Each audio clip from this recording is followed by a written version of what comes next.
Часть таджиков окажется зимой без тепла? Досмотрите это видео до конца, и вы узнаете, как в горной матче расследуют крупную кражу. Подписывайтесь на наше обновление, будете в курсе всех последних и важных событий. Родственники 6 жителей Горно-Мачинского района Сагдийской области, задержанных по подозрению в краже угля, обеспокоены их судьбой. По их словам, на протяжении более месяца УМВД Сагдийской области не разрешает им видеться с задержанными. Правоохранительные органы области 3 ноября задержали 6 жителей Джамоата Иван-Таджик Горно-Мачинского района по подозрению в краже угля со склада компании «Кудрат-2010». Родственники считают, что их оклеветали и настаивают на их невинности. В связи с тем, что один из подозреваемых работал в управлении по чрезвычайным ситуациям, дело расследуется военной прокуратурой.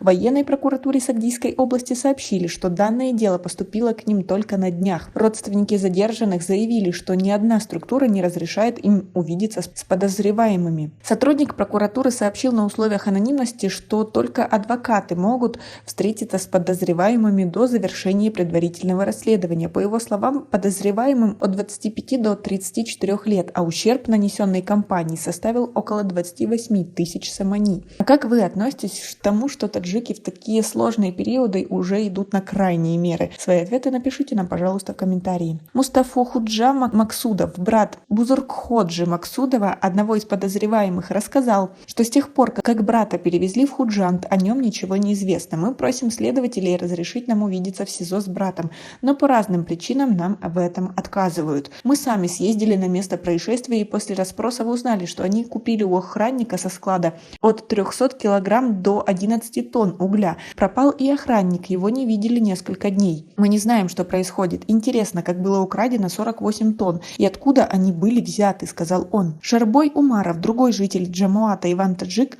сказал, что у его брата Зайнидина 3 детей, и он содержится в следственном изоляторе Худжанда по клевете. По его словам, правоохранители не дают им никаких дополнительных объяснений, кроме того, что все 6 местных жителей были арестованы по подозрению в краже угля. Мы в недоумении от такого обращения. Неужели мы не имеем права узнать, в каком состоянии они, что с ними? Мы не знаем, как с ними обращаются в СИЗО, спрашиваем у адвоката. Он говорит, что все с ними в порядке, сказал собеседник. Бахтиер Насрулоев, адвокат Зайниддин Худжи Арифова, сказал, что его подзащитный до ареста работал в управлении по чрезвычайным ситуациям. Он не воровал уголь, он лишь помог другим перевезти на своей машине уголь. Сам он ничего не выносил со склада, но на него и других повесили кражу 48 тонн угля, с чем они совершенно не согласны, сказал адвокат. В ОМВД Горно-Мачинского района сообщили, что 6 человек были задержаны на основании заявления руководства компании «Кудрат-2010». Самой компании от комментариев отказываются.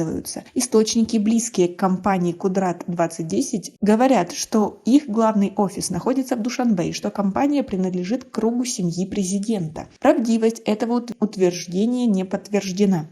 Также неизвестно, каким образом была совершена кража 48 тонн угля со склада компании. Это немалое количество. Компания «Кудрат-2010» начала работу на угольном разрезе Гузн в Горно-Мачинском районе 5 лет назад. Местные жители были довольны доступной ценой на уголь в начале деятельности компании. Сейчас, по словам жителей, тонна угля стоит от 300 до 500 сомани, что сравнительно дороже, чем в предыдущие годы. Жители используют уголь для обогрева домов и приготовления пищи. В условиях, когда в Таджикистане действуют неофициальные ограничения на подачу электроэнергии, спрос на уголь увеличился. Как вы думаете, эта компания просто хочет скрыть свои махинации, таким образом оклеветав людей, или действительно ребята виновны в содеянном? Свое мнение напишите нам, пожалуйста, в комментарии. У нас пока на этом все. Оцените наше видео подпиской и лайком. До скорой встречи!